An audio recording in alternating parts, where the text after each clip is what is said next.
Hello, जय हिंद सभी को। स्वागत है आप सभी का पुनः इस फेस वीडियो में, जिसमें हम चर्चा करेंगे कि जो हरियाणा स्पेशल एजुकेटर का जो एग्ज़ाम है 5 अगस्त 2022 को, बस एक दिन और बचा है, इसके बाद एग्ज़ाम है। उससे रिलेटेड बहुत सारे आप लोगों के द्वारा जो सवाल किए गए हैं कमेंट में, उसी से रिलेटेड हम चर्चा करेंगे, जिसमें आपके सवाल हैं कि एडमिट कार्ड कैसे मिलेंगे, वीडियो कैसे बनानी है, लेसन प्लान कैसे बनेंगे, एग्ज़ाम में सावधानियां क्या बरतें, ईमेल क्यों नहीं आया है, मैं एलिजिबल हूं या नहीं एलिजिबल हूं, आखिर नहीं आया तो मैं क्या करूं। ऐसे बहुत सारे अनगिनत सवाल हैं, और अगर आपको और कोई सवाल रह गया है तो कमेंट में ज़रूर बताइएगा। मैं कोशिश करूंगा कि आपको उसमें जवाब दे सकूं। तो वीडियो में आप पूरी जानकारी हासिल कर सकेंगे। पूरे अंत तक वीडियो देखिए। चैनल में नए हैं तो ज़रूर सब्सक्राइब करें, साथ ही बेल आइकन को भी प्रेस करें ताकि नोटिफिकेशन मिलता रहे, और साथ ही आप वीडियो को लाइक भी करते रहें। अब देखते हैं हम कि आखिर कौन कौन से ये जो क्वेश्चन है सारे जो आपके द्वारा सवाल किए गए हैं, इनके बारे में अब हम जानते हैं कि वीडियो कैसे बनानी है, एडमिट कार्ड कैसे मिलेंगे, लेसन प्लान कैसे बनेंगे, एग्ज़ाम में सावधानियां क्या होंगी, या ईमेल क्यों नहीं आया। ये जो मैंने आपको शुरू में बताया था, अभी फिर से चलिए देखते हैं। सबसे पहला कि एडमिट कार्ड कैसे मिलेंगे। आप देखिए, एडमिट कार्ड आपको जो HSSPP है, जो हरियाणा स्कूल शिक्षा परियोजना परिषद है, उसके तहत सेंटा नामक जो उसका प्लेटफॉर्म है, ऑनलाइन के माध्यम से उसने आपको ईमेल किया होगा। बहुत सारे लोगों का कमेंट था कि सर हमारा एडमिट कार्ड आ चुका है, या कॉल लेटर या हॉल टिकट जो भी है वो हमारे मेल तक पहुंच चुका है। तो आई होप कि उन सब तक पहुंच चुका होगा जो एलिजिबल कैंडिडेट हैं। एलिजिबल वही होंगे जो अकॉर्डिंग टू हरियाणा स्कूल शिक्षा परिषद परियोजना परिषद के तहत जो रूल है, उनका क्राइटेरिया है, डॉक्यूमेंट्स का, सारी चीज़ों का जो आपने अपलोड किया है या फॉर्म भरा है, उसी के अकॉर्डिंग उन्होंने एलिजिबिलिटी और नॉट एलिजिबिलिटी का क्राइटेरिया उन्होंने फाइनल किया है। तो ईमेल उन्हीं के पास गया है जो सही तरीके से भरे होंगे। हो सकता है उनके पास भी गया हो, बट अगर किसी को दिक्कत है तो आप ज़रूर कांटेक्ट करें ताकि आपको सही जवाब मिल सके। वैसे लिस्ट में जवाब लिखा हुआ है कि एलिजिबल, नॉट एलिजिबल, इनएलिजिबल, क्यों, आखिर ऐसा क्यों, तो उसका जवाब में लिखा हुआ है। साथ ही बहुत सारे लोगों के सवाल है कि सर वीडियो कैसे बनानी है। वो वीडियो है जो आपके थ्योरी एग्ज़ाम होने के बाद, रिटन टेस्ट होने के बाद ये आपकी एक्टिविटीज़ होंगी, और ये कब बनानी है, किस समय बनानी है, वो आपको वहीं पर बताया जाएगा। बहुत सारे लोगों का ये भी कहना है कि सर हमें अभी तक कोई इन्फॉर्मेशन नहीं मिली है, यानी कि जो आपको हॉल टिकट मिल गया है, एडमिट कार्ड मिल गया है, बट अभी तक कोई इन्फॉर्मेशन नहीं है। तो अगर नहीं है तो आपको वहाँ पर दे दी जाएगी कि वीडियो कैसे बनानी है। आप जानते हैं, खास करके वीडियो बनाते समय ध्यान रखिएगा कि आपका कॉन्फिडेंस लेवल बहुत बेहतर होना चाहिए। जिस भी टॉपिक के बारे में आप बता रहे हैं, टॉपिक आपका कुछ भी हो सकता है। अगर जनरल चीज़ों में बता रहे हैं, मान लीजिए कि सपोज आपका यातायात के साधन हो गया, पेड़ पौधे हो गया, प्रोटीन हो गया, विटामिन हो गया, या जितने भी फ्रूट्स हो गए, ये छोटे छोटे बच्चों को प्राइमरी नर्सरी लेवल के पढ़ाने के लिए लेसन प्लान अगर बना रहे हैं तो, या अगर क्लास 7 में 6 में पढ़ा रहे हैं तो पृथ्वी के बारे में, हवा के बारे में, या जो सोशल साइंस है उसमें कौन कौन से सब्जेक्ट जुड़े हैं, या किसी ने ये बना दिया कि नागरिक शास्त्र क्यों पढ़ना ज़रूरी है, भूगोल क्यों पढ़ना ज़रूरी है, हमारी भौगोलिक स्थिति के बारे में किसी ने टॉपिक बना लिया। जो भी आप पहले से कोई ना कोई टॉपिक तैयार करके अपने दिमाग में जाइए और उसके बारे में पूरी जानकारी। साथ ही कॉन्फिडेंस का होना बहुत इम्पॉर्टेंट है। अगर आपका कॉन्फिडेंस बेहतर नहीं है, वहाँ पर वीडियो बनते समय आपके चेहरे पर जो तिलमिलाहट है, जो झिझक है, जो डर है, वो नहीं होना चाहिए। एकदम मुस्कान बेहतर होनी चाहिए। जिस टॉपिक को बता रहे हैं, आप जैसे भी बता रहे हैं, कॉन्फिडेंस एकदम अच्छा होना चाहिए। टॉपिक आप कोई भी ले सकते हैं। अगर सब्जेक्ट से रिलेटेड है तो आपने ले लिया, जैसे हिंदी सब्जेक्ट ले लिया, हिंदी सब्जेक्ट में ले लिया, कोई कहानी ले लिया, कोई कविता ले लिया, उसको आप पढ़ाएंगे कैसे? वो इम्पॉर्टेंट वहाँ पर है।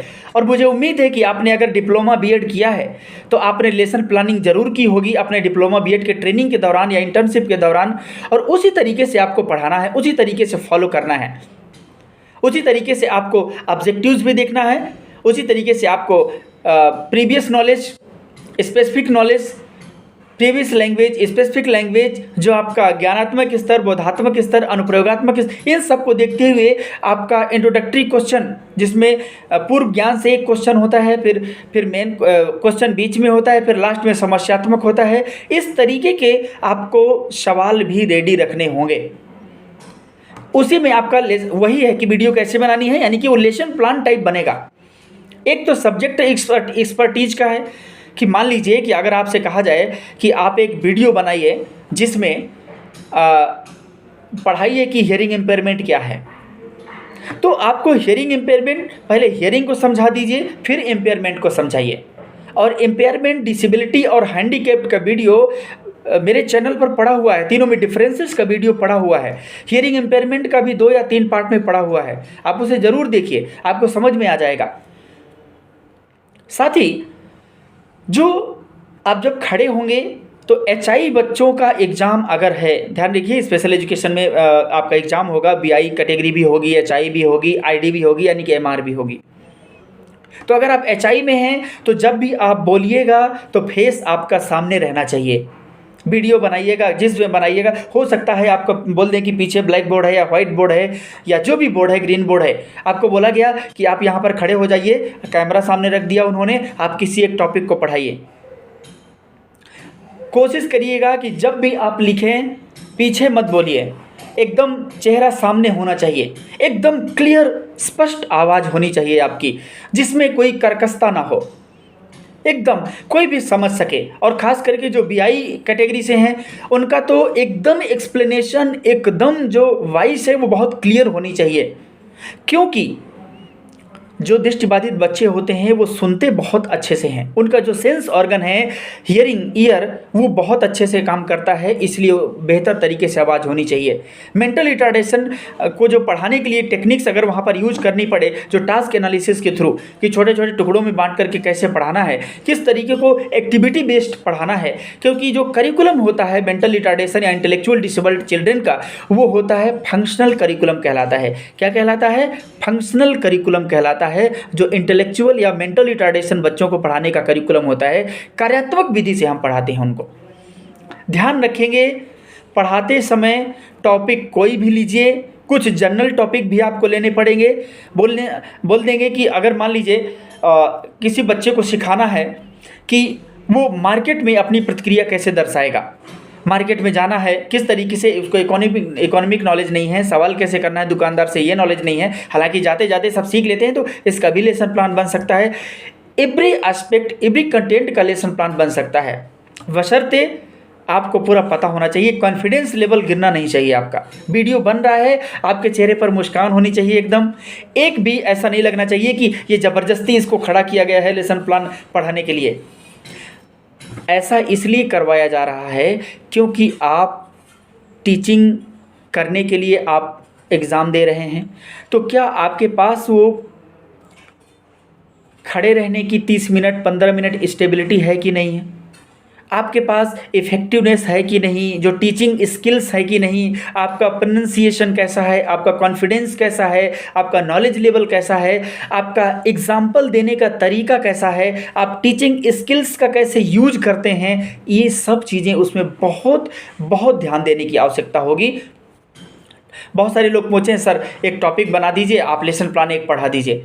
देखिए आपने जो भी लेसन प्लान आप पढ़ा चुके हैं, डिप्लोमा किए हुए हैं बीएड में, आप वैसे ही पढ़ाइएगा।